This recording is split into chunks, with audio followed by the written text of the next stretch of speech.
HOA pulled a gun on my daughter, not knowing she was on a CIA assignment. Sounds like something out of a Hollywood movie? That's what I thought too, until the president of our HOA, dressed in a fake police uniform, stood on my front lawn, holding a real weapon, and declared my 17-year-old daughter a threat to neighborhood security. You used to think you were just a regular single mom, living in a quiet suburban neighborhood where the worst that could happen was a neighbor forgetting trash day. You used to believe that the HOA, Homeowners Association, was annoying, sure, but limited to petty warnings about grass height or fence paint color. You were wrong. Your name is Rachel Monroe. You're 44 years old, a former JAG attorney, now working from home as a cybersecurity consultant. You live with your daughter, Emily.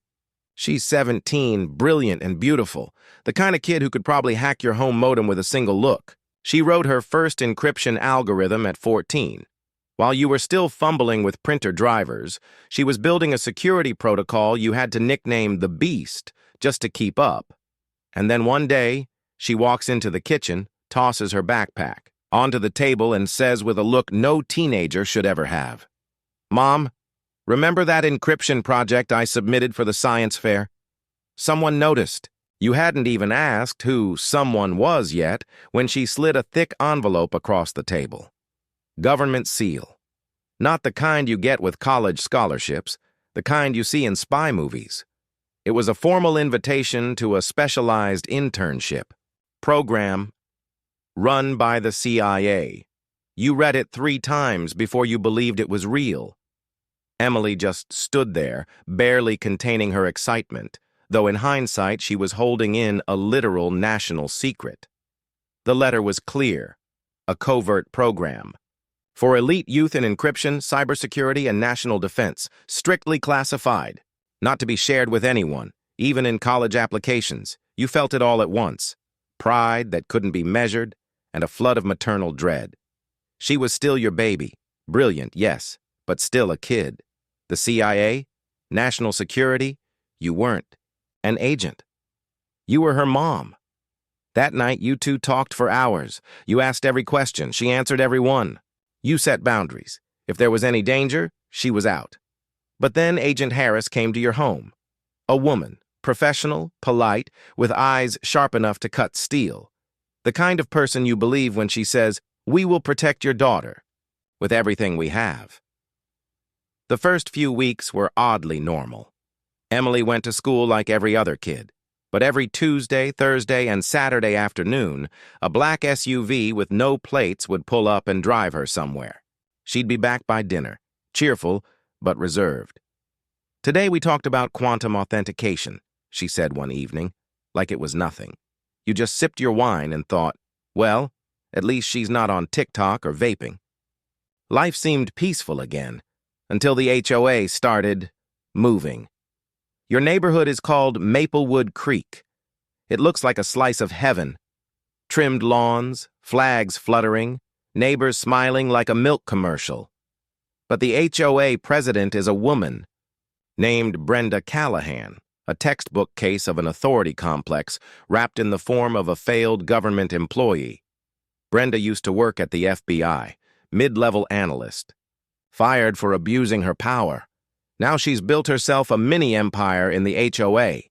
Wears a knockoff police uniform, sports a badge that says Security Commander, and patrols the neighborhood like she's guarding a nuclear facility. You thought she was just an eccentric old lady. You thought if you kept your head down, she'd leave you alone. You were wrong again. Since Emily started her internship with the CIA, you've been getting HOA violation notices so absurd, they read like satire. Your garden lights are emitting light at non-standard intensity. Your window curtains are not aligned with the community's aesthetic values. Your car is parked facing the incorrect geographic orientation. At first, you responded with legal citations straight from the HOA guidelines. Nowhere did it say your beige curtains were too dark. But Brenda never replied. The notices just kept coming, fines increasing every time. That's when it hit you. This wasn't community management. This was a targeted campaign against your family. One afternoon, while you were doing dishes, you spotted an old sedan parked across the street. Inside was a woman with binoculars, no sunglasses, no attempt to hide, just staring straight into your house. It was Brenda Callahan. The HOA wasn't just regulating property anymore. Brenda was surveilling your home, and something in you snapped. The military vet part, the mother part. You didn't know what was coming. But you knew one thing. If Brenda thought she was playing security theater, she was about to meet a family that actually knows how to fight. I used to teach soldiers how to detect spy devices in foreign bases. Now, I was using the exact same techniques, right on my front lawn. After I first caught Brenda lurking with binoculars from her car, I installed 4 additional security cameras around the house. Small, discreet, but all equipped with night vision and full HD recording. Within just 3 days, I caught a silver SUV circling my house at 1 a.m. The plate matched Brenda's husband's vehicle. Yes, the same man who was fired from the local PD for ethical misconduct. A woman walking past my house at dawn every day, staring straight at Emily's upstairs bedroom window, where her computer station was. And the most disturbing, the HOA security camera across the street had been rotated, pointed directly into our living room. I logged into the HOA portal. All other cameras in the neighborhood were still facing the streets or common areas, just like the bylaws said they should. But the one pointed at my house had a note attached, reoriented to accommodate updated security protocol. Guess who left that note? Brenda Callahan. I took screenshots, backed everything up. My blood boiled. I've faced threats from armed terrorists before, but I've never seen anything as cowardly or as perverse as this. All coming from a self-appointed HOA queen. I called an old friend from the military, now working in internal affairs. After a few texts using short, encrypted phrases, he sent back a classified background report on Brenda Callahan. It was 4 pages long. And what I read nearly made me drop my phone. Brenda used to be a mid-level agent at the FBI. She was discharged 6 years ago for unauthorized surveillance during an internal investigation. She accessed classified files without a warrant, altered reports, and worse, used spy equipment for personal reasons. She was blacklisted from any federal security clearance. As for her husband, Arthur Callahan, former local cop, investigated for taking bribes from small businesses and losing a service weapon during a raid. Yet somehow, he dodged prosecution. Now, these two were running our HOA like it was their own branch of Homeland Security. Brenda wore a fake neighborhood patrol uniform she bought online, pinned on a counterfeit badge, and led a volunteer security team made up of 3 senior neighbors who genuinely believed she had legal authority. And with the weekly visits from a mysterious unmarked government SUV to pick up Emily, Brenda clearly caught a whiff of federal activity. And like a predator stripped of power, she started to spiral. The following days, HOA violations poured in like a monsoon. Flag mounted at an incorrect angle, because I didn't tilt it exactly 45 degrees according to a handbook I never received. Curtains too dark, inconsistent with neighborhood aesthetic. Lawnmower. Noise exceeded 55 decibels. And the worst, a printed notice left in our mailbox. Request to cease residency at Maplewood Creek. No signature, no seal, just one line. Issued by the Internal Neighborhood Security Council. I brought that paper to the next HOA meeting. Brenda sat at the head of the table in her knockoff navy blue uniform, complete with fake shoulder epaulets and a neighborhood safety chief badge big enough to serve pizza on. I held the paper up and said loud and clear, "Who on this board authorized this document?" Brenda glanced at me, then at her 2 cronies, elderly neighbors who haven't left Maplewood Creek since the Reagan administration. "This is a matter of community. Safety, Ms. Monroe. Your household's unusual activities are under close observation. Unmarked vehicles, unscheduled nocturnal movement. It's clearly disruptive to our peaceful neighborhood." I stood up. My daughter is a high school student, and you have no authority to monitor anyone. There is nothing in the HOA bylaws that allows you to do this." Brenda smirked. "I worked in this field. I know when a neighborhood is compromised, and I have the right to protect it." I looked around the room. Everyone kept their heads down. No one said a word. Only one person stopped to whisper as we were leaving the parking lot, Mrs. Elaine from down the street. "Be careful with Brenda. Anyone who crosses her gets dug into." That's when I realized this wasn't a neighborhood dispute anymore. This was a war between a mother protecting her daughter and a disgraced ex-FBI agent clawing her way back to power by weaponizing a homeowners association. And I wasn't backing down. If someone had told me HOA could become a national security threat, I would have laughed in their face. But that morning, when Brenda Callahan stood on my lawn, pointing a real handgun at my daughter's head, I knew the nightmare had become real. It all started with a dead bird, not an accident, not random. The bird was placed right in front of our door, neck snapped, lying squarely on our welcome doormat. It was a message, as loud and clear as if we were living in some low-budget mafia thriller. Emily was scared. She trembled but stayed calm. I didn't. I was shaking with anger as I opened the secure gearbox inside our house, the one I used to store military-grade surveillance tools. Thermal cams, motion sensors, RF blockers, everything got switched on that night. And good thing we did, because that night we caught Arthur Callahan, Brenda's husband, circling our street 3 times in 1 hour. On his 3rd lap, he parked outside our house, headlights off, sitting there like a predator. But this time our cameras caught everything: clear footage, plate number, face. I called Agent Harris, the CIA handler overseeing Emily's internship. This had gone way beyond HOA drama. This was now a direct threat to a CIA trainee, and the government took that seriously. "We suspect Brenda is running her own private counterintelligence operation," Agent Harris said. "But we need undeniable evidence. Keep acting like nothing's happening." And so me, a former soldier, and my daughter, a CIA intern, began a reverse counterintelligence op. We left a few files labeled classified, conveniently near the windows. I made loud phone calls on the porch, repeating phrases like internal investigation and suspect inside the neighborhood. And Brenda? She fell right into the trap. Sunday morning, clear skies, cool breeze. Emily wore a white shirt, navy tie, and a special CIA intern badge approved just for the day's plan. She stepped outside, carrying a briefcase stamped confidential, just a prop, but real enough to make my own skin crawl. Agent Harris waited in a black SUV at the end of the block.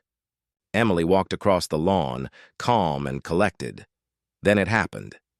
From behind the fence, Brenda Callahan charged out like a rabid wolf. She wore her homemade security uniform, basically a cosplay cop. Black vest, utility belt with baton, flashlight, radio, and worst of all, a real Glock. "Slide racked and ready. Stop right there!" Brenda screamed. "Neighborhood security!" Emily froze. Not a tear, not a flinch, not a step back. Everything the CIA had drilled into her came into play. This was a real mission now. "I'm a government intern. This is my official badge," Emily said, holding it out with both hands, steady. Brenda didn't even glance at it. She stepped closer, gun still aimed, voice shrill with paranoia. "I know what you're doing. You're spying on civilians. You're an internal agent. I have the authority to detain you under neighborhood security law." I couldn't stay inside a second longer. I swung open the door, phone in hand, already recording Brenda's face. In full view. "Brenda Callahan, put the gun down. Now. You're aiming a firearm at a minor. You're violating multiple federal laws." Brenda turned to me. Her eyes were bloodshot. She wasn't just power-hungry anymore. She had snapped. She was a paranoid lunatic with a loaded gun. "You think you're smarter than me? I worked for the FBI. I know what you're doing. She's a threat. You both are. I've heard everything. I know what you're hiding." Then, Arthur Callahan emerged from a parked car nearby, wearing a fake police uniform, hand hovering over a holstered weapon. A crowd began gathering. Neighbors pulled out their phones. Someone shouted, "Call the cops!" I looked at Emily. She still hadn't moved. Her eyes locked on the weapon, locked on the woman who'd turned from HOA president into a fully armed threat. "Mom, I'm okay," she whispered. Just then, a government SUV screeched to a stop at the end of the street. Agent Harris jumped out, badge raised. "Central Intelligence Agency, drop the weapon now, Mrs. Callahan." Brenda didn't comply. She turned and pointed her gun at Agent Harris. "You know what happens when an HOA wannabe cop points a firearm at a federal agent? The real police show up, fast and armed." 3 squad cars roared into the cul-de-sac. Officer Reynolds, who I'd sent the full dossier, jumped out first, shouting, "Drop the gun! Hands up now!" Brenda spun around, and for the first time, the madness in her eyes turned to fear. She started to stammer, but it was too late. Reynolds moved in, fast and firm, and pinned her to the ground. A second officer disarmed Arthur and removed his weapon. Brenda screamed as they cuffed her. "I'm the protector of this neighborhood. I did this for the country. I'm the security commander." Reynolds didn't blink. "No, you're an armed criminal who threatened a federal agent and a minor. You have the right to remain silent." I walked over to Emily. She was shaking, but still standing. I wrapped my arms around her, the girl who just stared down a gun with nothing but intelligence and guts. We weren't victims anymore. We were the ones who ended the madness. I thought the moment Brenda got cuffed, face down on my lawn, in front of the entire neighborhood, was the end. It wasn't. Turns out that was just the overture. After the arrest, Agent Harris and Officer Reynolds immediately called an emergency meeting at the city police department. Emily, I, and several witnesses were brought in for statements, while the forensics team prepared for what I had quietly prayed would happen for weeks, a full-scale raid on Brenda Callahan's home. You don't understand. I'm the one keeping this neighborhood safe. That's the first thing Brenda yelled during her interrogation. The recorder was on. She was still wearing her neighborhood commander badge on her vest, which a young cop later referred to as a VIP pass to the Delusion Club. I wasn't inside the interrogation room, but Agent Harris filled me in. Brenda genuinely believed she was a neutral internal affairs operative, and that Emily was a covert CIA plant sent to investigate her. Crazy people never think they're crazy. Raiding the Callahan home, a nightmare with a filing system. When police entered Brenda's house, they didn't just find a few papers, a gun, and a couple tapes. They walked into a semi-professional surveillance facility. The guest bedroom had been converted into a command center with 6 monitors showing footage from across the neighborhood, playgrounds, pools, even inside living room windows. Here's what they uncovered: 12 hidden cameras illegally installed throughout the HOA neighborhood, all connected to a private server in the Callahan home. 3 handguns, 1 semi-automatic rifle, and 2 bulletproof vests, most of them supposedly leftovers from Arthur Callahan's police career. An electronic data archive that included financial, records of residents' private daily routines, audio recordings from bugging devices hidden in household Wi-Fi routers. They also found an entire cabinet full of fake badges, including titles like Neighborhood Tactical Response Unit and Suburban Threat Assessment Force, all designed and printed by Brenda.Resident Files and Brenda's personal campaign handbook.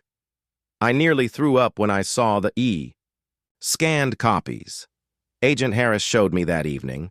Brenda had kept a personal intelligence dossier, including photos of each resident, annotated with remarks like weak spot, unpaid loan, susceptible to coercion, notes labeled potential, threats, including bullet points like Monroe family, primary target, CIA involvement.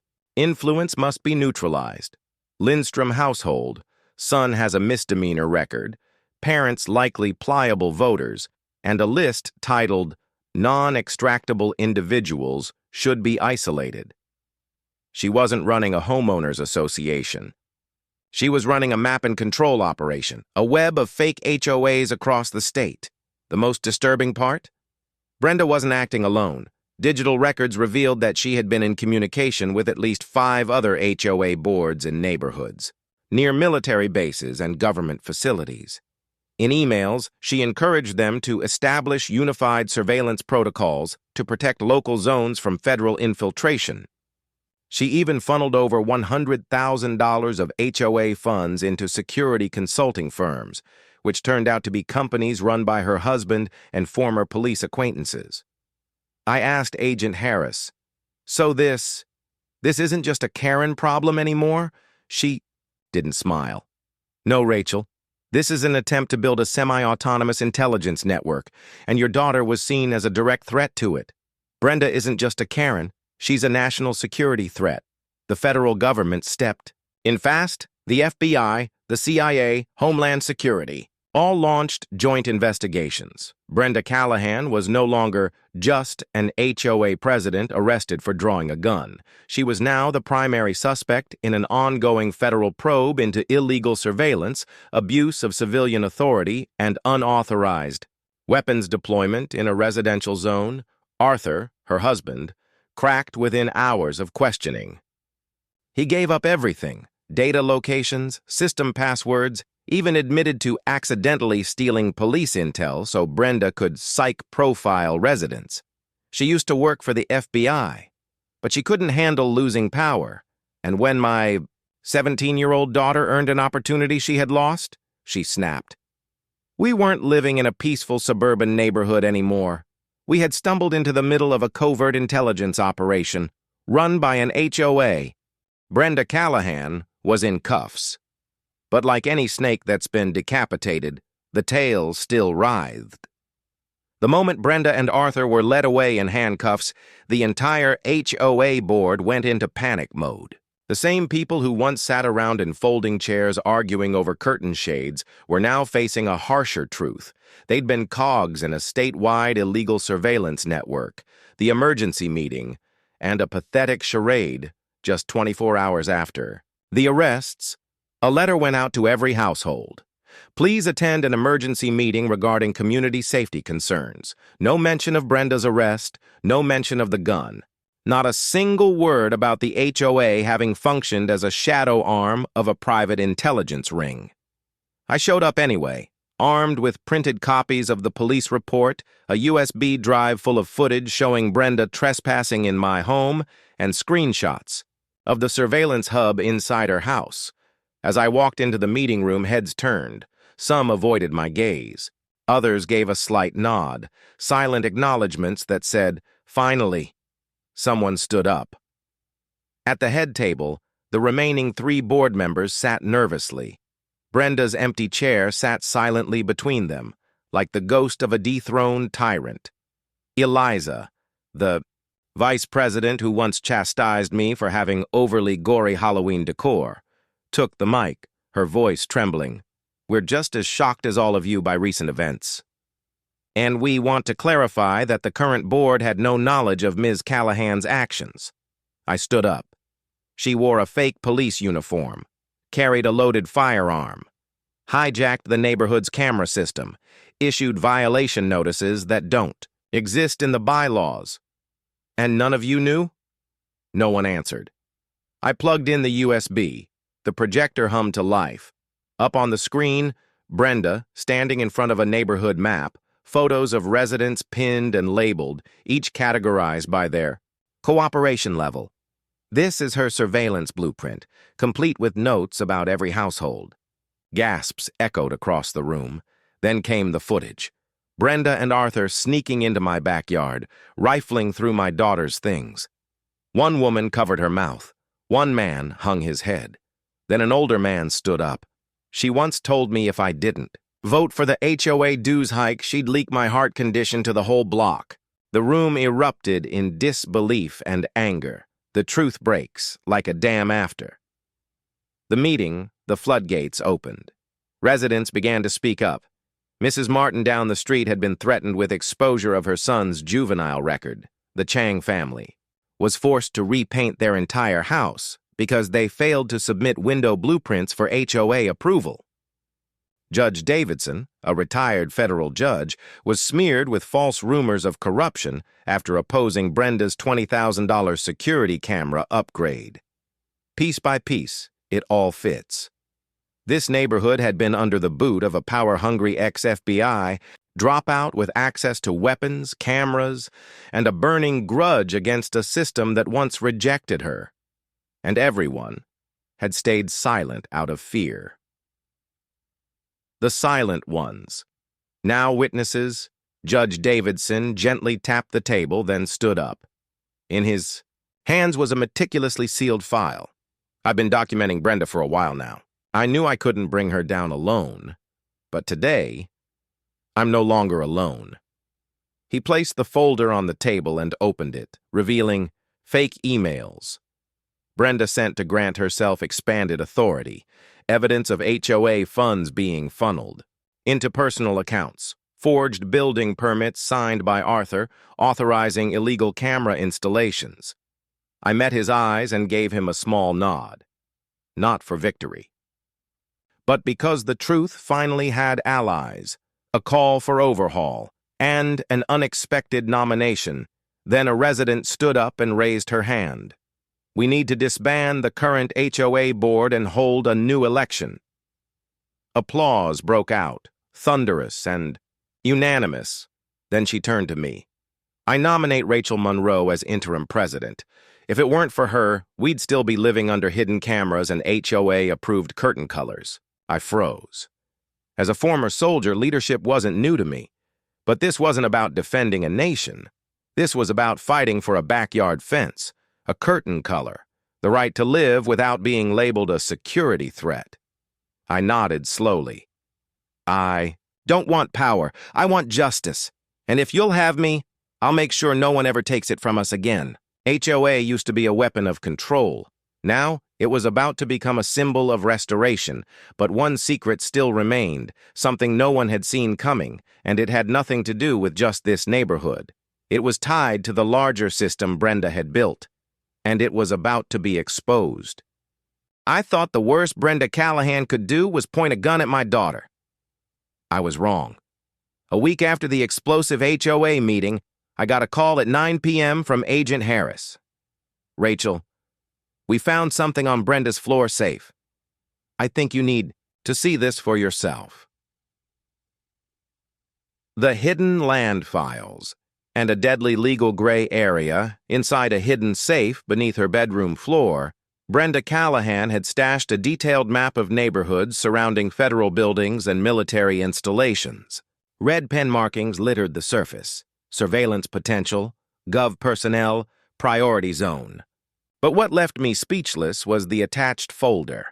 Land use contracts listing a shell company called Shield Horizon Consulting LLC, legally registered under Arthur Callahan's name. Among the listed assets, the very land at the heart of Maplewood, Creek, where the community security system, HOA clubhouse, and resident files were all located, which meant this. The land used to run the HOA, the physical backbone of the neighborhood, was actually privately owned by Brenda and her husband. Through their shell company, stolen ownership, and how HOA used it to rule Shield Horizon, exploited vague language in the original HOA charter, language Brenda had quietly revised internally without a vote, to seize control over community assets. And from there, Brenda banned residents from using the clubhouse if they were deemed non-compliant. Residents couldn't audit HOA finances because the facilities were now private property. Anyone requesting records was fined for infiltrating internal operational grounds. The whole neighborhood, what everyone believed to be common property, had been quietly hijacked by a criminal couple hiding behind HOA bylaws, a statewide HOA surveillance network. Then came the part that made both me and Agent Harris go silent. For a long moment, digital forensics had recovered a string of emails from Brenda's personal laptop, communications with 7 other HOA boards scattered across the state, particularly concentrated near military bases, defense contractors, and federal employee neighborhoods. In the emails, Brenda trained them how to craft ambiguous HOA rules to legalize internal surveillance, access resident data under the guise of neighborhood security, install cameras without permission as long as they were labeled community systems. One quote from Brenda's email chilled me to the bone. When residents believe they're being watched for their own safety, they won't resist. They'll stay quiet, and that's when we extract everything. Brenda wasn't just a rogue HOA Karen. She was the architect of a grassroots surveillance network, hiding behind HOA signage, the American flag, and the banner of public safety. Emily and why Brenda lost. It all made sense. Brenda had constructed a complete manipulation ecosystem. And when Emily, my 17-year-old daughter, was recruited by the CIA, she lost control. Why? Because a teenage girl had just been accepted into the very agency that once fired Brenda. The agency Brenda believed had betrayed her. And now, the CIA was entering the playground she'd spent 6 years building. Brenda hadn't just lost power, she'd lost the delusion that she still mattered, and that's when she drew the gun. The community awakens, and HOA enters crisis mode. The news began to leak. Local stations aired vague stories about a Maplewood Creek HOA entangled in unlawful residential surveillance. The neighborhood bulletin board was torn down. The HOA's maintenance staff vanished. Residents began installing cameras of their own, aimed squarely at the HOA office. I was invited to act as interim advisor to the newly restructured board, for one simple reason. You dismantled an entire corrupted HOA surveillance ring. Now we need someone who actually understands how this game works. Sitting in Brenda's former office, looking out across the lawn where she once strutted in her fake uniform, I realized we hadn't just taken back our neighborhood, we had cracked open a hidden system. And the bigger question, now echoing through both my mind and Agent Harris's, how many more HOAs across this country are being weaponized as surveillance tools without anyone realizing it? Brenda Callahan once believed she was the protector of the community.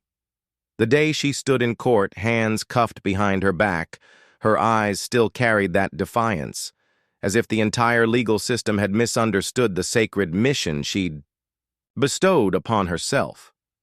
But this time there were no more HOA meetings to silence opposition, no more microphones to cut, no more mailboxes to stuff with fabricated warnings. There was only the court and justice.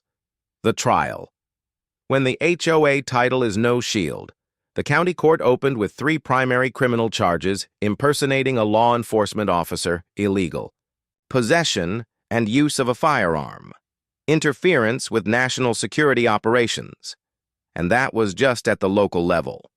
The FBI added unlawful establishment of a surveillance network, violation of personal privacy rights, embezzlement and misappropriation of over $100,000 in HOA funds.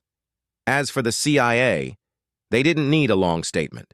They presented one piece of evidence: the video of Brenda pointing a loaded gun at Emily, a federally registered CIA intern.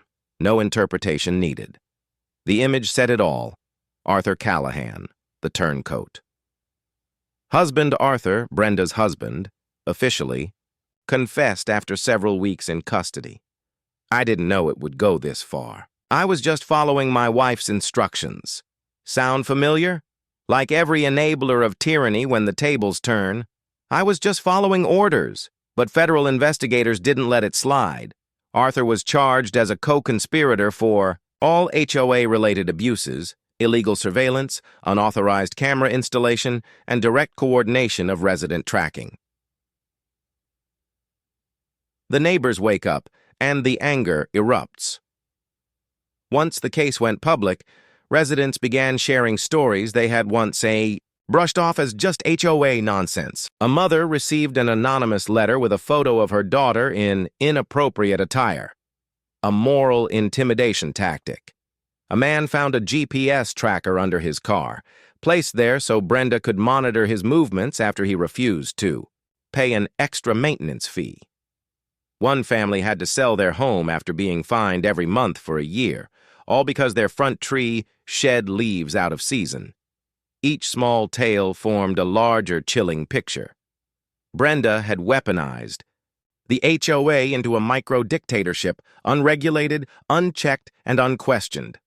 Until now. Emily. And the emotional wreckage of a 17-year-old. Emily didn't say much after the face-off with Brenda. She still attended her CIA internship, but I could tell something had changed. For the first time in her life, she realized that an HOA, something supposedly meant to regulate lawn height, could threaten a life, a future, a family's safety. I asked, "Are you okay?" She answered, so softly I had to hold my breath to hear it. I didn't think I'd be scared of someone in a fake uniform. But I was. Not because of the gun, because of her eyes. She truly believed she had the right to end everything with just one finger. The sentencing and the final blow. Brenda Callahan was sentenced to 35 years in federal prison with no parole eligibility for the first 20. Arthur received 12 years with no suspended sentence. But what satisfied me most wasn't the sentence. It was the judge's final statement. Ms. Callahan, as an HOA official, you were supposed to build community. Instead, you chose surveillance, intimidation, and manipulation. Your HOA role did not grant you authority to become a neighborhood tyrant. And this court will never allow paranoia to hold a community hostage again. The healing begins after the trial. The neighborhood finally began to breathe again. Brenda's surveillance cameras were removed. The HOA office was turned over to a new board, transparent, independently audited. For the first time in years, residents held a community meeting with no warnings, no speaking bans, no threatening stares. As for me, I never wanted to be a hero. I'm just a mother who refused to live in silence. 3 months after Brenda Callahan's sentencing, Maplewood Creek was no longer the same. There were no more curtain violation notices in the mailbox, no more hidden cameras aimed at bedroom windows, no more late-night knocks from self-declared neighborhood security officers.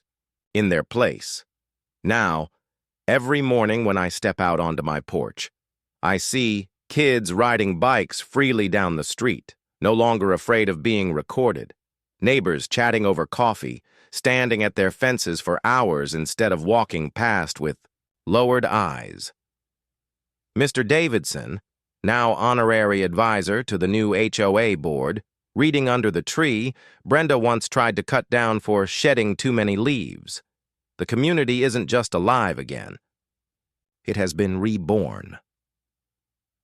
Emily, and a coming-of-age no-one-wanted-my daughter, still continues her internship at the CIA, but both she and I know everything has changed. She's no longer the 17-year-old obsessed with algorithms and Linux servers. She's someone who stood face-to-face with a loaded gun, held by a woman drunk on authority. She didn't flinch. She didn't fall apart. She stood her ground and helped expose a covert surveillance network that not one adult around her had dared to challenge. The day Agent Harris came to deliver her special internship completion certificate, she said just one sentence. "Your daughter's not just a genius, she's a warrior." As for me, I never thought my life would veer into battling an HOA. I imagined I'd retire quietly from the military, work cybersecurity from home, raise my daughter, and mow the lawn on Saturdays.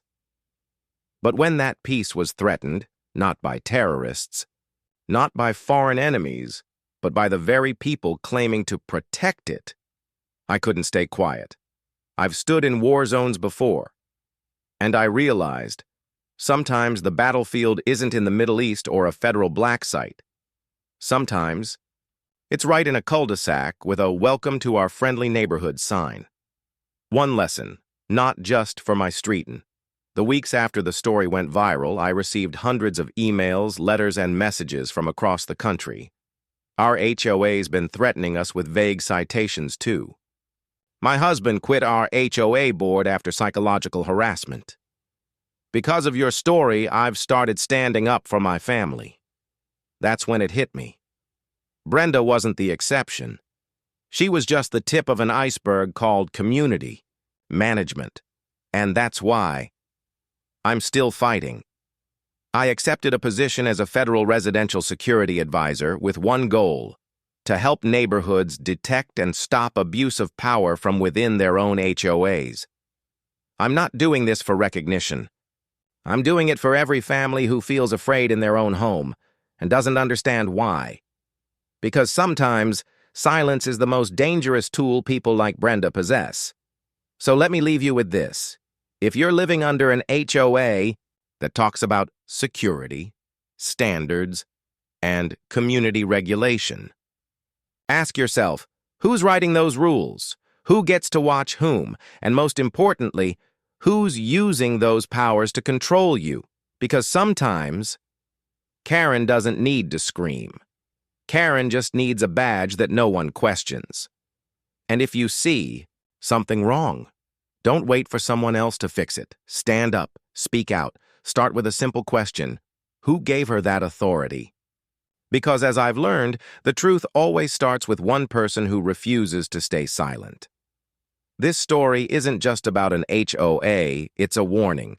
When power goes unchecked, no matter how small, it becomes a weapon of oppression. We never set out to be heroes. We just wanted peace. And when that peace was taken from us, we chose to stand up.